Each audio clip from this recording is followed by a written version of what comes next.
안녕하십니까. 한국인의 탄생의 함재봉입니다. 오늘은 지난 시간에 이어서 네덜란드가 개신교를 받아들이면서 어떻게 근대 국가를 형성하게 됐는가를 살펴보도록 하겠습니다. 지난 시간에 우리가 그 네덜란드 공화국이 형성되는 그 역사를 좀 살펴봤다면요. 이번 시간에는 그렇게 해서 형성된 네덜란드 공화국의 정치 체제, 경제 체제, 그리고 특히 전형적인 개신교 사회, 장로교 사회, 청교도 사회라고 할 수 있는 그 기강 잡힌 높은 규율이 있는 그런 네덜란드 사회의 면목을 당시 사람들의 증언, 그리고 그 당시의 기록을, 통계들을 통해서 한번 깊이 있게 살펴보면서 근대 국가라는 것이 어떤 것이었던가, 어떻게 만들어진 것이었는가 함께 생각해보는 시간을 갖도록 하겠습니다. 한국인의 탄생, 이제 시작하겠습니다.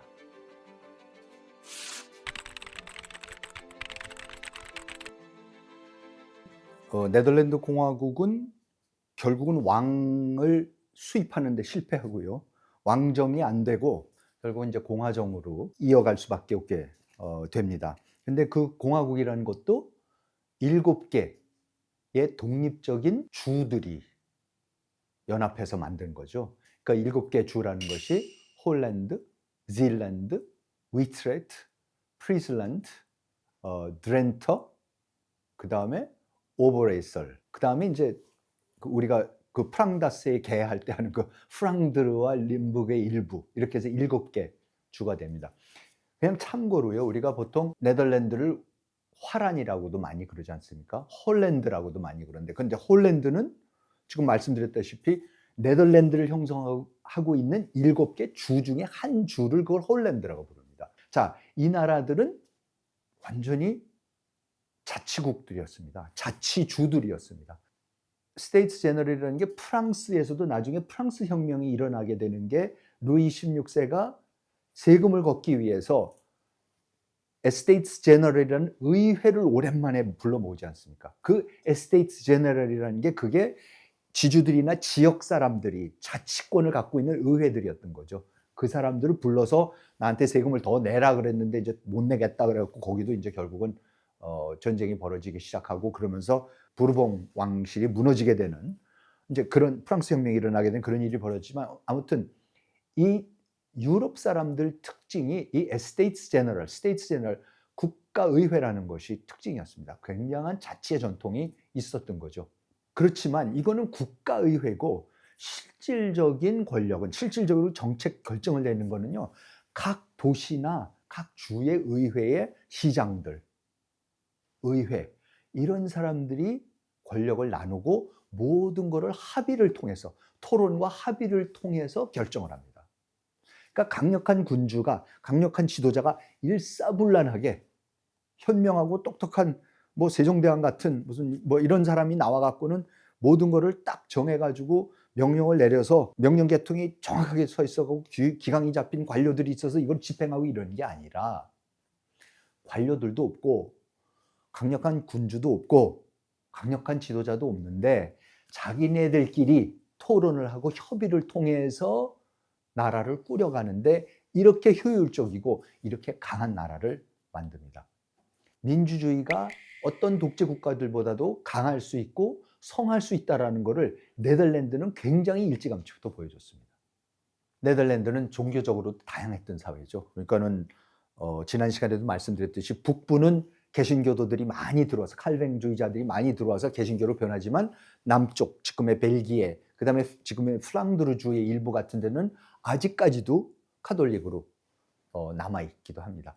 그래서 사실 다종교 사회이기도 했는데, 물론 대부분은, 네덜란드 사람들 대부분은 개종을 하지만, 그렇지만은 네덜란드라는 국가 자체는 모든 다른 신앙들을 다 인정을 하면서 각자 신앙의 자유를, 모든 종파들이 신앙의 자유를 보장받는 그런 사회로 발전해 나갑니다. 중앙 집권제는 전혀 없었습니다. 그러니까 완전히 지방 분권화가 돼 있었고요. 미국에도 있었고 영국에도 있었고, 그러니까 베일리웨이크라는 유교로 치면은 유향소 같은 거는 그 지방의 자치를 담당하는 조그만 기관들이 있었는데, 거기를 이제 бур고마스터라는 그 시장들이 있었고, 이 렘브란트나 이런 사람들의 그림들을 보면 그 당시에 이런 бур고마스터 이런 사람들의 그 초상화들과 그림들이 굉장히 많이 남아 있습니다. 그래서 이 사람들은 그냥 각자가 서로가 선출을 통해 가지고 유지들 중에서 선출을 하고 촌장, 시장, 보안관, 시의원 이런 거를 지금 우리나라 같은 거죠. 지금의 민주주의가 완전히 성숙된 단계에 들어가는 우리나라 같이 이런 모습이 이미 16세기에 보편화되어 있을 뿐만 아니라, 네덜란드에서 보편화되어 있었을 뿐만 아니라 그 사람들의 정치 체제였고, 그 정치 체제가 혼란스럽고 맨날 논쟁만 할 것 같고 맨날 분열해서 싸울 것 같기만 하고 아무런 강력한 중앙에서의 통제하는 힘도 없는, 그런데도 불구하고 놀랍게 강한 강소 국가를 만들어 나갑니다. 이 국가의회라는 게 있어서 뭐 조세권, 군사권, 외교권 이런 거는 국가의회가 갖고 있지만, 실제로 이런 거를 행사할 때는 항상 늘 그렇듯이 지방의회들하고 협의를 통해서만 행사할 수 있었습니다. 그리고 결국 가서는 군사, 종교 문제 이런 거는 각 지방의 의회들이 강력한 영향력을 행사했고요. 그리고 모든 뭐 결혼, 성, 범죄, 빈민구제, 실업, 교육 이거 다 지방 체제들이 다 담당을 합니다. 이렇게 지방 분권화가 돼 있었다는 걸 우리가 볼 수 있는 통계들이 있습니다. 지금 스테이트 제너럴이라는 국가, 중앙 정부의 국가가 18세기 초에 네덜란드의 중앙 정부가 고용한 관리의 숫자가 평균 200명이었다고 합니다. 반면에 홀란드 주는 관리가 300명. 그리고 암스테르담 시는 오히려 관료가 3,000명에 달합니다. 그러니까 국가보다 15배가 많았던 거죠, 관료가. 그러니까 그만큼 중앙 정부는 작았고 지방 자치, 홀란드 주정부 아니면 암스테르담 시정부가 거기서 모든 것을 다 처리를 했다라는 겁니다. 합리적이고 일관된 관료 체제 이런 거 없었습니다. 극도로 분권화되어 있었습니다. 막강했습니다. 자꾸 우리가 역사에서 근대 국가의 출발점은 뭐 강력한 왕권을 중심으로 한 중앙 집권화가 출발이었다 이런 얘기들을 하는데, 네덜란드를 보면 전혀 사실이 아닙니다. 강력한 근대 국가는 오히려 철저한 지방 분권화, 아주 효율적인 지방 분권화를 통해서 모든 것을 토론하고 협의하면서 만들어가는, 그렇게 해서 만들어지는 것이 진정한 의미에서 근대 국가였었고, 그것을 보여준 것이 네덜란드입니다. 군사력을 보더라도 자, 이렇게 중앙 집권적인 그 체제도 없고 강력한 중앙에서의 어떠한 왕이 됐든 뭐 집정관이 됐든 이런 지도자가 나타나는 것도 아닌데도 네덜란드의 군사력은 당대 최고였었습니다. 17세기, 18세기 내내 네덜란드 공화국의 육군의 숫자는 한 5만 정도 됐었습니다. 그리고 전쟁을 치를 때는 그 5만이 많을 때는, 가장 많을 때 한 12만까지도 늘어납니다. 인구가 120만에서 200만 사이밖에 안 됐으니까요. 그런데 해군은 최소한 70에서 80척의 전함을 유지했었습니다. 물론 이것도 절대적인 숫자로 보면 별로 크지가 않습니다. 예를 들어서 당대의 영국은 평시에도 120척의 전함을 갖고 있는 해군을 유지했었습니다.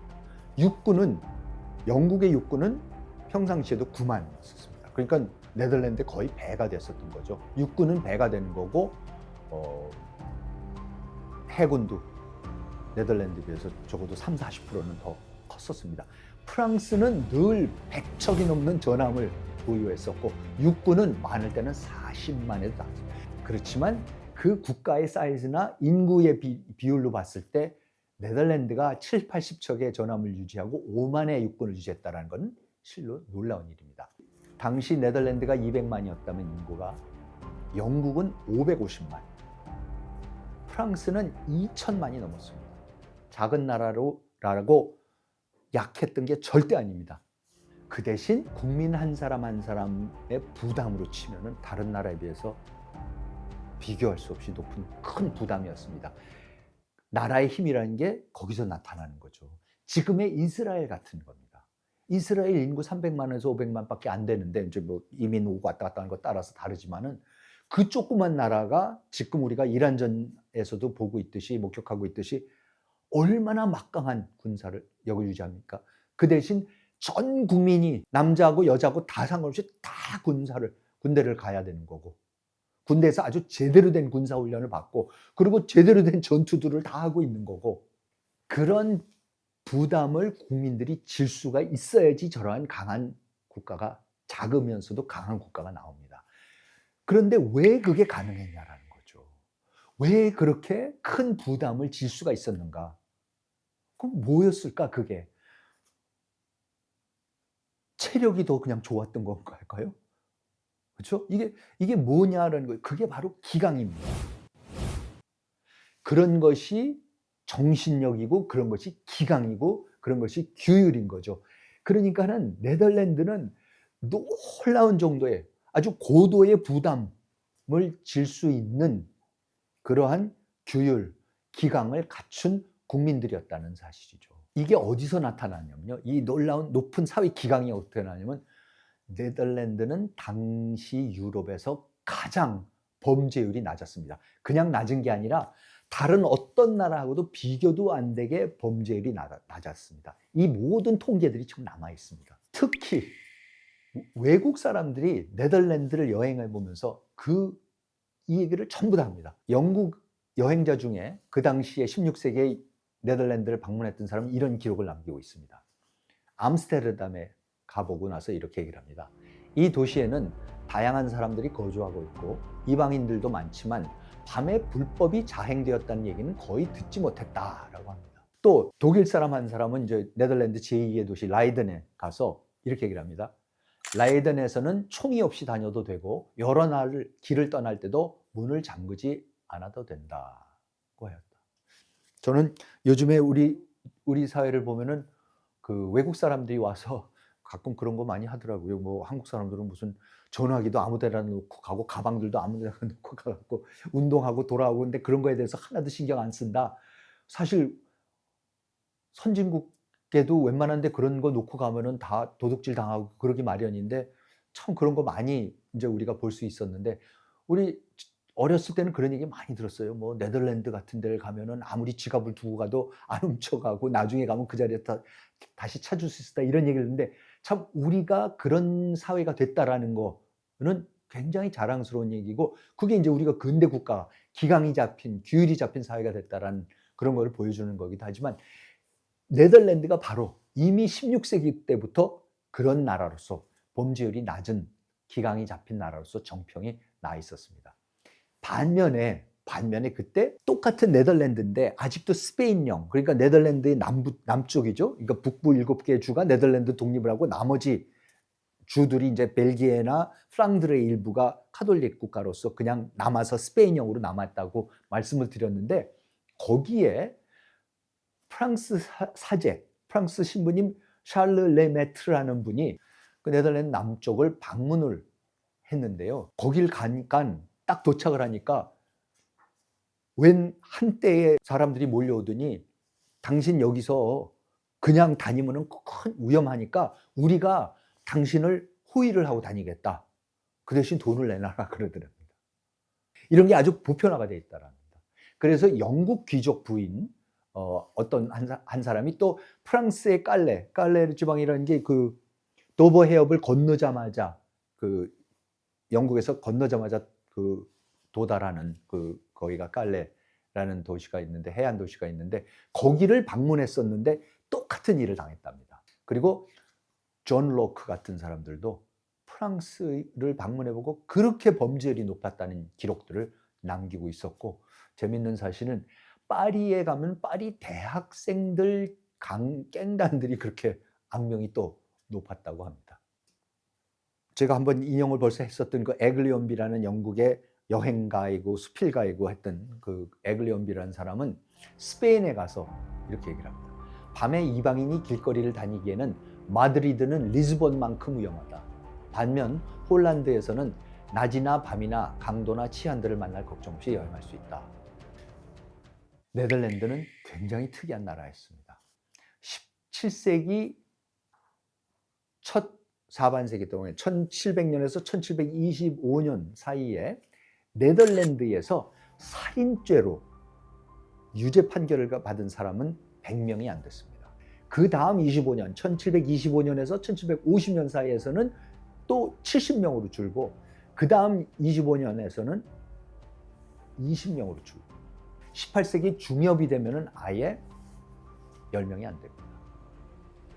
그러면은 왜 이 살인죄가 줄어드는 겁니까? 범죄율이 왜 이렇게 낮아지는 겁니까? 암스테르담에서는요, 1500년에서 1670년, 170년 사이에 암스테르담이라는 제1의 도시에서 살인죄로 재판을 받는 사람이 1년에 평균 1명이었답니다. 암스테르담 인구가 1500년에 15,000명에서 1670년에는 20만으로 급증했습니다. 그런데 그거를 지금 대비를 해보면 1500년에는 인구 10만 명당 6.6명이 살인죄로 재판을 받았다면 1670년에는 그 숫자가 0.5명으로 급감을 합니다. 네덜란드의 다른 지역도 마찬가지였습니다. 18세기 중반 하알렘, 여러분 하알렘이라는 게 뉴욕에 있는 하알렘이 그게 원래 네덜란드에 있는 겁니다. 하알렘이라는 이름 자체가 네덜란드 이름입니다. 하알렘에서는 0.7명이었다. 반면 다른 유럽 지역의 살인율은요, 비교도 안 되게 높았습니다.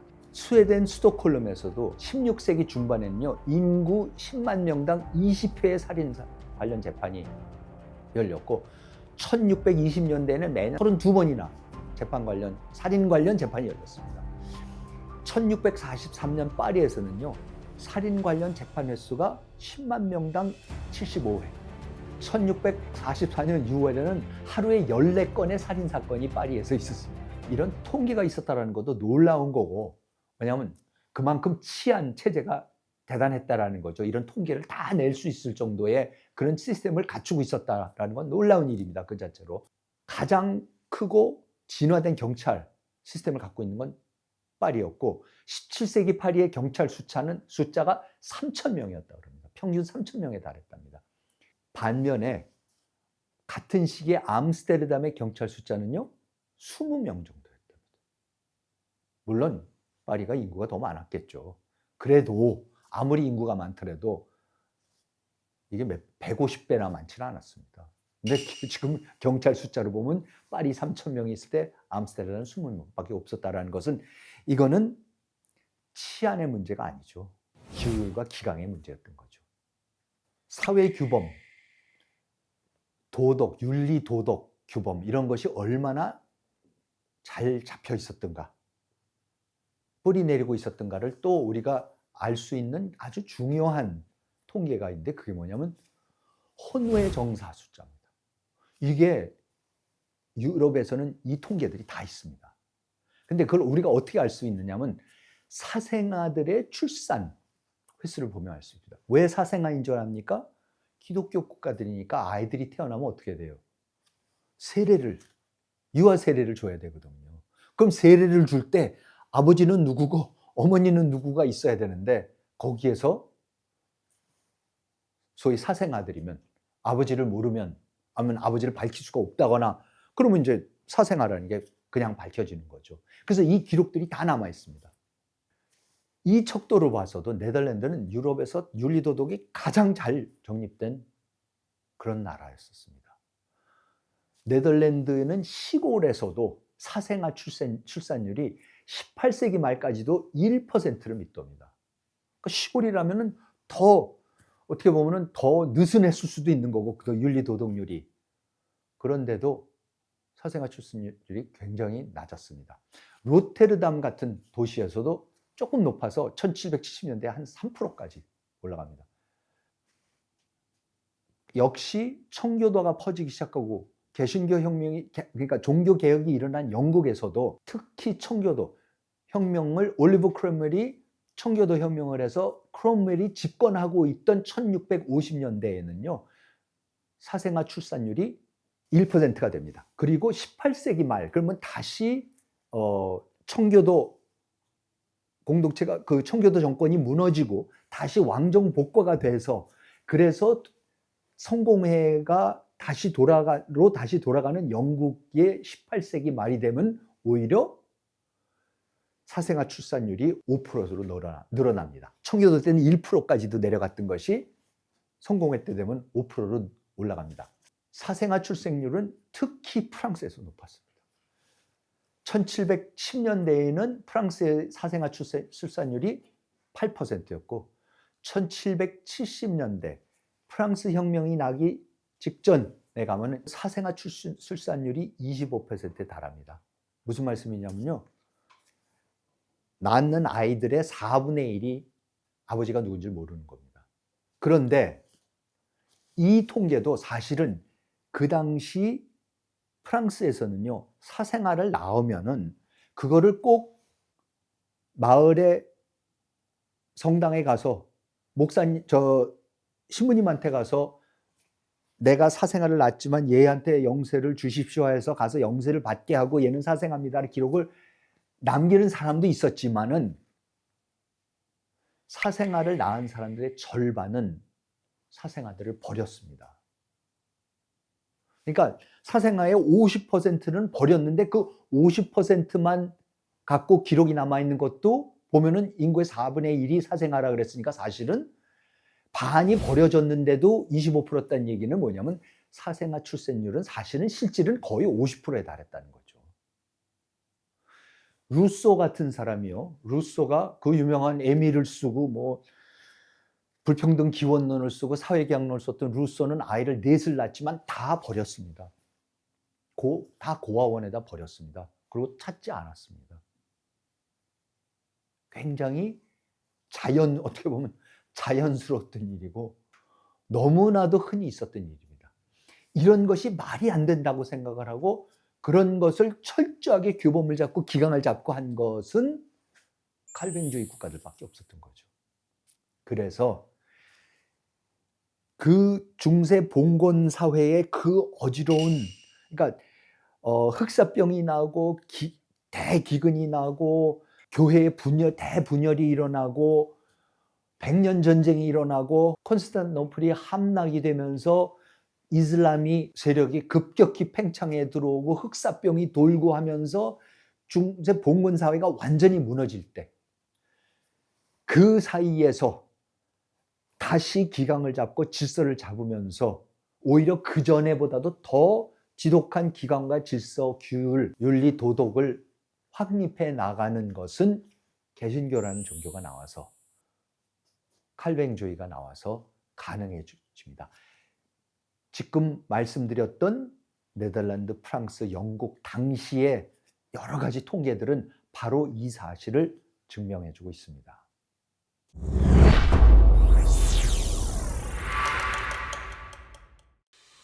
법률방송이 출간하는 시사교양지 법치와 자유는 우리 사회가 직면하고 있는 법치의 문제들을 가장 냉철한 시각에서 바라보고 있는 정론지입니다.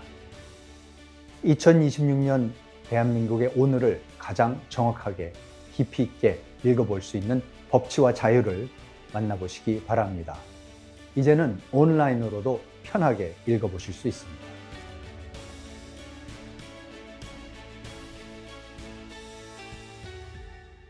송나라 때까지만 하더라도요. 중국의 송나라 때, 그러니까 한 12세기, 13세기 때만 하더라도 중국이 세계에서 가장 부유한 나라였습니다. 선진화된 경제였습니다. 이양법이 나오고 강남농법이 나옴으로써 생산량이 폭발적으로 증가하고 남송의 수도인 항주는 전부 다 석탄을 떼고 강한 화력을 가진 가마들이 나오면서 송의 그 유명한 자기들이 나오기 시작하고 그리고 제철 세계 최고의 조각 능력을 송나라가 갖추게 되고 이러면서 전 세계로 다니면서 무역을 하고 하면서 송나라 때는 최고 절정에 달하는 거죠. 개인 소득도 세계 최고 수준에 달하는 거고 그거를 이은 원나라 때의 마르코 폴로나 같은 이탈리아 사람들이 가서 그거를 보고는 15세기에 가서 보고는 너무나 놀라는 거죠. 그래서 동방견문록을 쓰고 중국을 최고 선진국으로 생각하고 그러는 거죠. 16세기에 이르면은 네덜란드가 당시의 명나라보다도 훨씬 높은 개인 소득을 자랑하면서 세계 최고 선진국으로 발돋움을 하기 시작을 합니다. 서구가 아시아를 동양을 본격적으로 추월하기 시작한 첫 번째 나라가 네덜란드입니다. 이 네덜란드의 부를 가능케 했던 것이 바로 네덜란드 동인도 회사입니다. 1595년에 프레드리크 하우트만이라는 네덜란드 상인이 4척의 배로 형성된 선단을 이끌고 만텐, 그러니까 자바, 지금 인도네시아죠. 인도네시아 자바입니다. 거기로 향합니다. 이 자바가 왜 중요하냐면 자바에서 후추가 났습니다. 이 후추를 따서 그거를 만텐이라는 자바에 있는 항구 도시로 가져와서 그거를 실어가지고 유럽에 와서 팔면은 그게 금덩어리보다도 더 값졌습니다.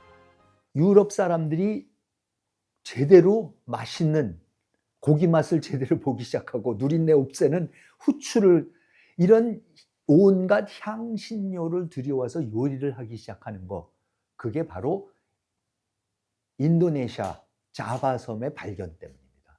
여기를 먼저 발견하는 게 포르투갈이죠. 그래서 포르투갈이 거기에 먼저 가서 포르투갈 상인들이 그쪽 사람들하고 협상을 해서 거기서 나는 후추나 이런 거를 전부 다 자기네가 사와서 그거를 이제 팔기 시작하는 거죠. 네덜란드의 하우트만이라는 사람이 이거 더 이상 후추 독점권을 포르투갈한테 줄 이유가 없다 그러면서 배를 끌고 갑니다. 그래서 거기에 가서 포르투갈 상인들하고, 그리고 이제 포르투갈 상인들을 위해서 일하는 원주민들과 치열하게 전투를 벌이면서 결국은 그 후추 상권을 뺏어옵니다. 이때부터 포르투갈에 해가 지기 시작하고 네덜란드에 해가 뜨기 시작하는 거죠. 이 과정에서 하우트만이 그때 가서 과정에서 데려갔던 선원의 절반이 죽습니다. 그럼에도 1596년에 1년 만에 네덜란드로 돌아옵니다. 그러면서 엄청난 이윤을 남깁니다. 이러한 장면들이 지금 전부 다 그 그림으로 남아 있습니다. 엄청난 성공을 거두고 돌아오니까 다시 들어오자마자 또 선주들이 또 이번엔 8척으로 구성된 선단을 꾸려서 야코브 반 네크라는 사람을 시켜서 1598년 5월에 이제 텍셀 항에서 네덜란드를 출항을 합니다. 텍셀을 출항을 해서 6개월 만에 1598년 11월 25일 날 만텐에 도착을 합니다. 반넥은 1590 다음해 7월 암스테르담에 입항을 합니다. 그때 반넥의 배에는 400만 파운드, 그러니까 한 1800톤의 후추, 정향, 육두구, 나트메그라 그럽니다. 그 다음에 메이스, 계피 등이 실려 있었습니다. 이때의 선단들이 암스테르담 시민들의 열렬한 환영을 받고, 이 선단 때문에 그 선단에 투자했던 사람들은 400%의 이윤을 봅니다.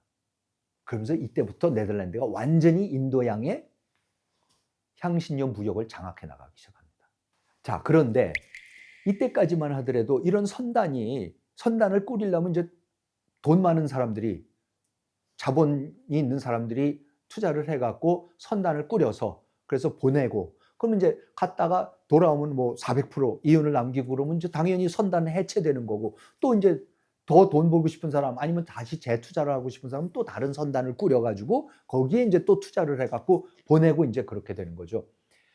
그랬는데 이제 문제가 뭡니까? 이런 선단을 매번 꾸려서 보내고 할 때는 막대한 비용이 들어가죠. 매번. 혹시 해적을 만나거나 폭풍을 만나서 침몰해버리거나 다 뺏겨버리면 나는 투자한 사람은 투자금을 고스란히 잃을 수밖에 없었던 거죠. 그러니까 이 문제를 해결하기 위해서 카르텔이 형성이 되기 시작합니다. 그게 이제 영국이 제일 먼저 한 겁니다. 그러면서 영국이 카르텔이라는 걸 형성을 하면서 그게 영국 동인도 회사라는 회사가 되면서 이제는 회사가 여러 사람들의 투자금을 모아가지고 그 투자금을 통해서 위험을 분산을 시키고, 그리고 같이 투자를 해서 가서 향신료를 걷어갖게 오게 되는 거죠. 그러니까 성공을 하면 막대한 이윤이 남고 실패하더라도 그 위험을 손해를 갖다가 분산시킬 수가 있는 거죠.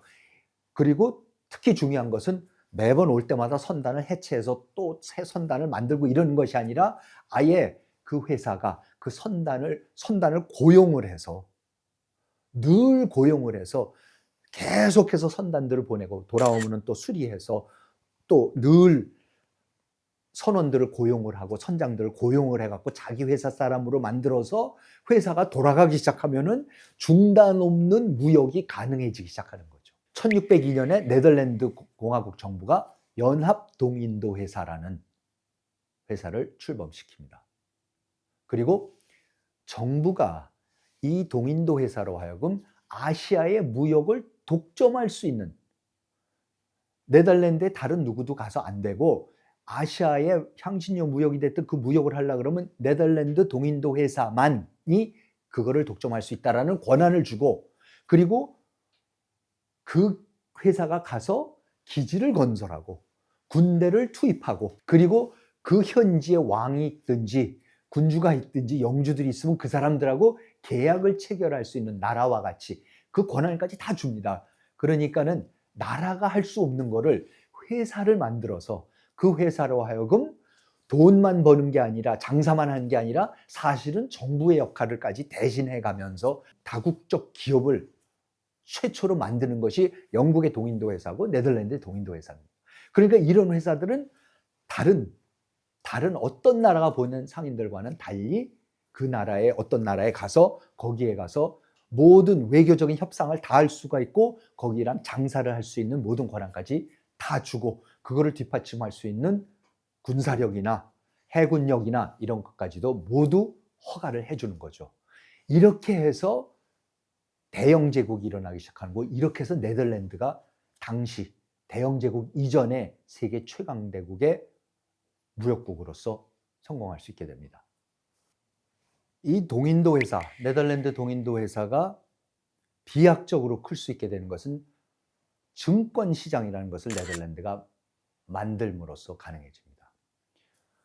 원래 증권 시장은 베니스 같은 데서 만들었다고 합니다. 사실 자본주의 증권 시장의 시초는 바로 암스테르담의 증권 시장이라고 얘기를 합니다. 그러면 증권 시장이 왜 중요해졌느냐? 아까도 말씀드렸듯이 선단들이 그런 위험한 항해를 통해서 먼 아시아의 저 인도네시아 같은 데, 자카르타 같은 데까지 희망봉을 돌아서 뭐 무슨 어느 해협을 거쳐 가지고 그렇게 해서 간신히 가 가지고 지금의 자카르타 있는 데까지 인도네시아까지 가서 또 다시 그걸 싣고서 그걸 또 돌아오고 하는 이런 걸 하려고 그러면 막대한 자금이 들어가는 거고, 사실 그 막대한 자금을 댈 수 있는 거는 극소수의 사람들밖에 없었죠. 보통 사람들은 상상을 할 수가 없는 액수였죠. 그렇기 때문에 사실은 우리가 알고 있는 모든 초기의 그런 유명한 항해들 있지 않습니까? 서구 국가들이 뭐 콜럼부스가 미국에 갈 때, 마젤란의 항해를 떠날 때, 이런 거는 다 누가 합니까? 왕실이 할 수밖에 없죠. 그런 위험 부담을 질 수 있는 것은 왕실밖에 없었죠. 그리고 이제 나중에 돈 조금 생기는 귀족들이, 아주 돈 많은 귀족들이 거의 도박식으로 해서 돈을 베팅을 해서 그게 가서 성공하고 돌아오면 뭐 횡재를 하지만 못한 경우에는 날리지만, 날려도 괜찮을 정도의 재력이 있는 사람들밖에 투자를 못했던 거죠. 그런데 이 네덜란드의 증권시장이 처음으로 뭐를 하냐면요, 사람들한테 당신들이 꼭 배 한 척을 살 필요가 없다. 그냥 우리가 배를 한 100개 조각으로 나눌 테니까 100명이 그 한 조각씩 사주면 된다. 그러니까 그 배가 돌아오면 물론 이유는 100분의 1이겠지만은 위험부담도 어떻게 됩니까? 100분의 1로 줄어드는 거죠. 그 배가 가라앉더라도 나는 그것만 투자를 했었던 거니까. 이런 식으로 투자 방식을 바꿔버리는 게 그게 최초로 네덜란드의 주식회사입니다. 그러니까 어떻게 됩니까? 대규모 무역 선단에 투자를 하는 거는 상상도 할 수 없었던 사람들이, 감히 꿈도 못 꿨던 사람들이 내가 월급 받아갖고 일부 쓰고 나서 일부 남는 금액이라도 아니 나 여기 주식시장에 투자를 해서 저 선단에 저 배에 뭐 100분의 1, 뭐에 1000분의 1 이건 내 거야 라고 사는 겁니다. 이런 거를 가능하게 하니까 갑자기 어떻게 됩니까? 보통 사람들, 소시민들의 돈까지도 다 모이기 시작합니다. 이것 때문에 네덜란드가 영국을 확실하게 추월을 해버립니다. 영국 증시에서는 아직도 옛날식으로 돈 많은 사람들의 돈만, 그 사람들만 투자를 할 수 있게 해줬기 때문에 투자금이 한 덩어리 한 덩어리인 투자액이 클지 몰라도 네덜란드는 인구가 적더라도 수십만 명이 보통 사람들이 투자하는 해서 모이는 돈에 비해서는 비할 바가 없었습니다. 그러니까 네덜란드는 상대적으로 인구도 작고 그러면서 요 주식 시장 개설 때문에 획기적으로 돈을 모으기 시작하고 그것 때문에 막강한 군함들, 전함들을 만들고 최고 수준의 건조 기술이 나오기 시작을 하고 최고 수준의 선원들, 최고 수준의 무기를 훈련시키고 사고 그래가지고 그거를 보내서 그리고 자카르타 같은 데 가갖고 거기에 엄청난 기지들을 건설하고 항구들을 건설하고 요새들을 건설을 하고 그러면서 군사를 유지를 하면서 그걸 지켜내면서 무역을 할 수 있게 되는 겁니다.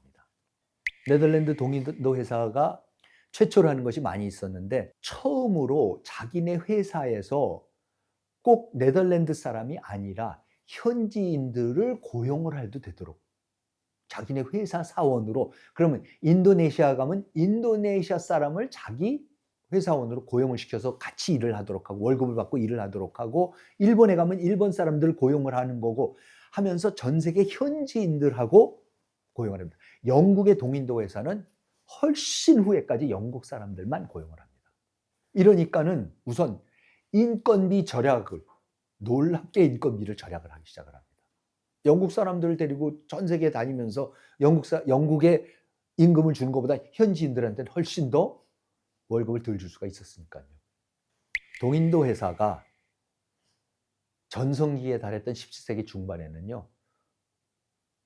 평균 2만 5천 명을 고용하고 있었고 항상 11,000명 이상이 항해 중이었다. 그러니까 17세기 중반에 어떤 딱 하루 시점을 보면 그 시점에는 평균 2만 5천 명의 회사원을 갖고 있었고 그리고 그중에 11,000명은 어딘가 배를 타고 지금 항해를 하고 있었던 거죠. 무역을 하고 있었던 겁니다. 그리고 그 동인도 회사가 5만 명의 고용인 또 현지 고용인들 따로 그리고 10,000명의 군대를 갖고 있었습니다.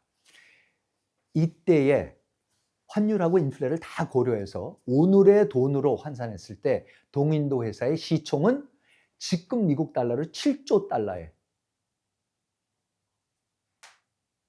상상을 초월하는 거죠. 지금 2019년인가 애플이 처음으로 1조 달러를 그렇죠? 1 트릴리언 넘었다 그러고 최근에 와서 무슨 앨런 마스크가 1조 달러 월급을 받게 됐다 그런 얘기도 나오고 있고 그러면서 이제 애플은 2조, 3조 그다음에 구글 같은 게 그러면서 엔비디아가 4조 달러가 됐다 이런 얘기들이 있는데 여러분 17세기 중반에 인구 200만의 네덜란드의 무역회사가 시총 지금 돈으로 환산하면 7조 달러였더라는 겁니다.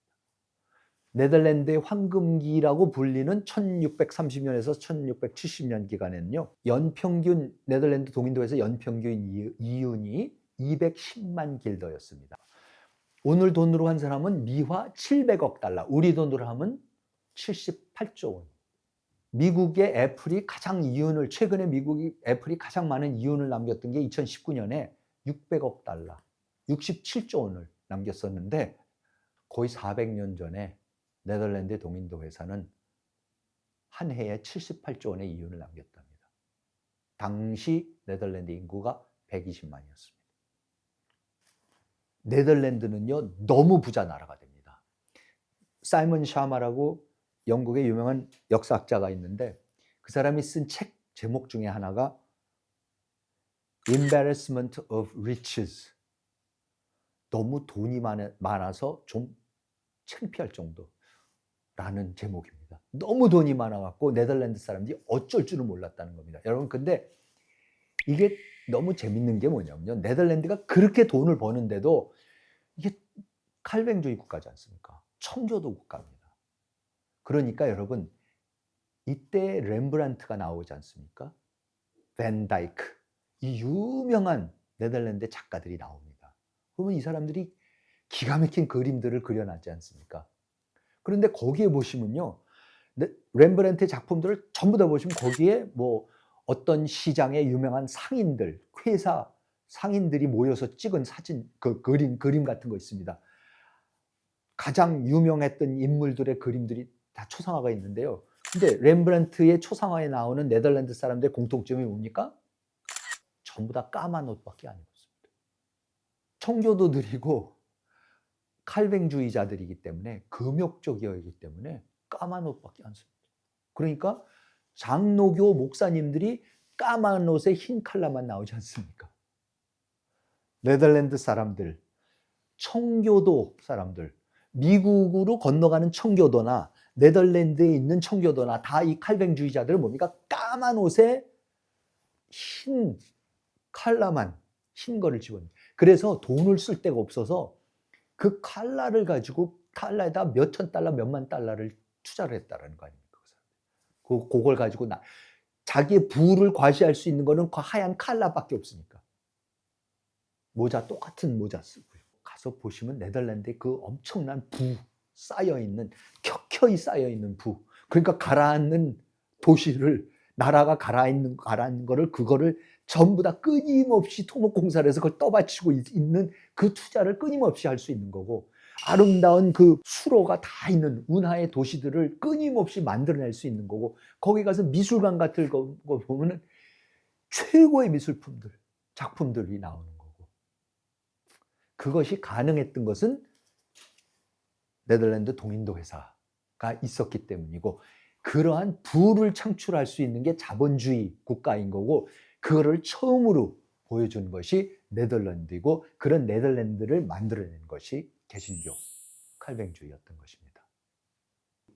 자본주의가 만들어지는 것을, 자본주의의 태동을 가장 탁월하게 설명한 학자가 막스 베버입니다.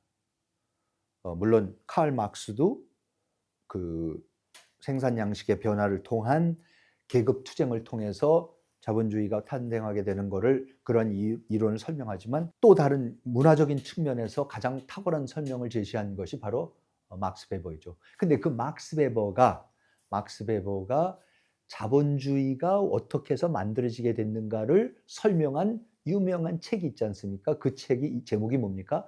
프로테스탄트 윤리와 자본주의 정신이지 않습니까? 근데 그 프로테스탄트 윤리가 뭡니까? 그 책에서 막스 베버는 이게 칼뱅주의다. 이 칼뱅주의라는 아주 이상한 종교가 나와가지고 그 종교 때문에 너무나 이상한 자본주의가 나온다. 근데 막스 베버가 봤을 때는 이게 왜 그렇게 이상한 거냐? 자본주의의 가장 이상한 점은 뭐냐면은 돈은 많이 버는데 돈을 쓰지 않는다라는 겁니다. 인류가 돈을 버는 이유는 쓰기 위해서 돈을 벌죠. 그러니까 옛날에 뭐 진시황이 아방궁을 지었던, 이집트의 파라오들이 피라미드를 짓든, 루이 14세가 베르사유 궁전을 짓든, 전부 다 가산을, 국가의 재정을 탕진할 때까지 그 돈을 쓰는 거고, 그 돈을 쓰기 위해서 쓰고 과시하려고 돈이 있는 거였죠. 그런데 막스 베버는 뭐라 그러냐면, 그러면 그렇게 돈이 많아서 돈을 많이 쓰는 게 자본주의라고들 생각하는데, 많이 그랬다면 자본주의가 진나라 때도 있어야 되는 거고, 이집트에도 있어야 되는 거고, 프랑스 16세기 루이 14세 때도 그러면 자본주의가 있어야 되는데, 그때 자본주의가 어디 있어? 자본주의는 18세기나 가서야 나오지 않느냐? 저 17세기, 18세기에나 나오는 게 자본주의지 않느냐? 그러면 자본주의는 돈 많아서 돈 많이 쓰는 게 자본주의가 아니다라는 거죠. 자본주의는 왜 생기느냐? 돈은 많이 있는데, 많이 버는데 안 써야지 자본이 축적이 된다는 거죠. 그래야지 그 엄청난 규모의 투자를 할 수 있는, 우리 근대 산업 자본주의, 포항제철을 짓고 무슨 현대 자동차를 짓고 현대 조선소를 짓고 하는 그 막대한 지금 요새 뭐죠? 그 AI 데이터 센터 같은 거를 몇 조 원씩 넣어서 지으려고 하는 그 자본이 어떻게 축적이 되느냐? 그걸 진시황이나 루이 14세 같이 다 써버리면 안 되죠. 끊임없이 벌어도 끊임없이 축적을 해야 되는데, 그러면 사람이 어떻게 하면은 돈을 많이 버는데 안 쓰게 하느냐? 이게 도대체 무슨 이상한 일이냐? 그러면서 그거를 설명해 줄 수 있는 게 칼뱅주의라는 거죠. 왜? 칼뱅주의는 종교 개혁이 일어나면서 구원의 문제에 있어서 카톨릭에서는 교회를 통해서 구원의 확신을 받을 수가 있지만, 개신교에서는 칼뱅은 뭐라고 그랬냐면, 내가 구원을 받았는지 안 받았는지 우리의 힘으로, 그렇죠? 원죄 덩어리인 우리가 우리의 공로로 인해서, 우리의 힘으로, 우리의 노력을 통해서 착한 일을 많이 하고, 뭐 적선을 많이 하고, 뭐 장학금을 많이 베풀고, 이런 착한 일을 하면서 내 죄를 씻어서 천당에 갈 수 있다? 그건 말도 안 된다는 거죠. 어떻게 원죄의 덩어리가 지가 아무리 착한 일을 해봐야 도토리 키재기인데, 그거 그렇게 해서 되는 거 아니다. 그러면 어떻게 구원이 되느냐? 하나님의 무조건적인 사랑밖에 없다. 내가 뭐를 잘해서 내가 구원을 받는 게 아니라 절대주의신 하나님이 그냥 맹목적인 무조건적인 은총, 사랑으로 나를 구원해 주기로 결정하면 구원되는 거지, 내가 뭐 잘나서 된 게 절대 아니다 라고 해버리는 거죠. 자, 그러면 문제가 뭐가 됩니까? 개신교도들한테는, 이제 막스 베버의 해석입니다. 개신교도들한테는 그럼 내가 구원을 받았어 안 받았어? 확신할 수가 없어요. 카톨릭이었으면 교회에서 확신을 해주거든요. 당신은 죄를 사함을 받았습니다. 신부님들이 확신을 주시거든요. 그래서 당신 천국에 갈 수 있습니다. 천국의 열쇠를 갖고 카톨릭 교회에서 해주는 거예요. 천국의 문을 열어줄 수가 있는 건데, 개신교에서는 그런 게 없는 겁니다. 그러니까 막스 베버 얘기는 아주 단순화시켜서 하면 이거죠. 구원을 받았는지 안 받았는지 잘 모르겠는데, 내가 바깥에 나가서 뭔가 열심히 일을 하면은, 해서 좋은 결과가 나오면은, 이게 혹시 하나님이 그래도 나를 어여삐 보시는 게 아닌가 해서 하나님이 나를 구원하셨다는 증거를 삼으려고 막 일을 해서 열심히 사업을 벌려서 죽어라고 일을 해갖고 좀 잘 되는 것 같으면 하나님이 혹시 나를 구원해 주시는지 모르겠다. 자, 그런데 문제는 뭡니까? 아무도 그걸 확신을 못해요. 그러니까 퇴근을 해서 죽어라고 하루 종일 일해갖고 퇴근을 해서 집에 오면은, 집에 와서 어떻게 해요? 하나님, 나 구원해 주십시오. 나 지옥에 안 가게 해 주십시오 하면서 어떻게 해요? 집에 와서도 뭐를 합니까? 그 돈을 쓰는 게 아니라 뭐래요? 성경을 읽고 끊임없이 하나님 앞에서 무릎 꿇고 기도하고 울면서, 하나님, 전 죄인인데 저를 살려주십시오 하고서 집에 와서도 돈 쓸 생각을 하지 않고 기도만 하고 성경만 읽는다는 거죠. 그럼 어떻게 됩니까? 열심히 일해서 사업은 커지는데 집에 와서 쓰지는 않으니까 자본이 축적되는 이 괴상한 현상이 일어나는 게, 그래야지만 이 자본주의라는, 그러니까 거의 막스 베거가 쓴 약간 정신병 수준이라는 거죠. 자본주의라는 거는. 왜냐하면 인간은 그렇게 안 만들어진 존재예요. 있으면 쓰고 싶은 거니까. 쓰려고 돈 버는 거였는데 그게 아니라는 겁니다. 자, 바로 그 얘기가 지금 네덜란드에서 일어나는 거죠. 돈은 엄청나게 버는데 이 칼뱅주의 때문에, 금욕적이기 때문에 돈을 못 쓰는 거예요. 그러니까 까만 옷만 입고 흰 칼라만. 그러면서 자본이 축적됐다라는, 그러니까 막스 베버가 프로테스탄트 윤리와 자본주의 정신을 쓰는 것도, 그 사람이 실제로 가본 거는 미국이었지만 진짜 모델을 삼은 거는 네덜란드였습니다.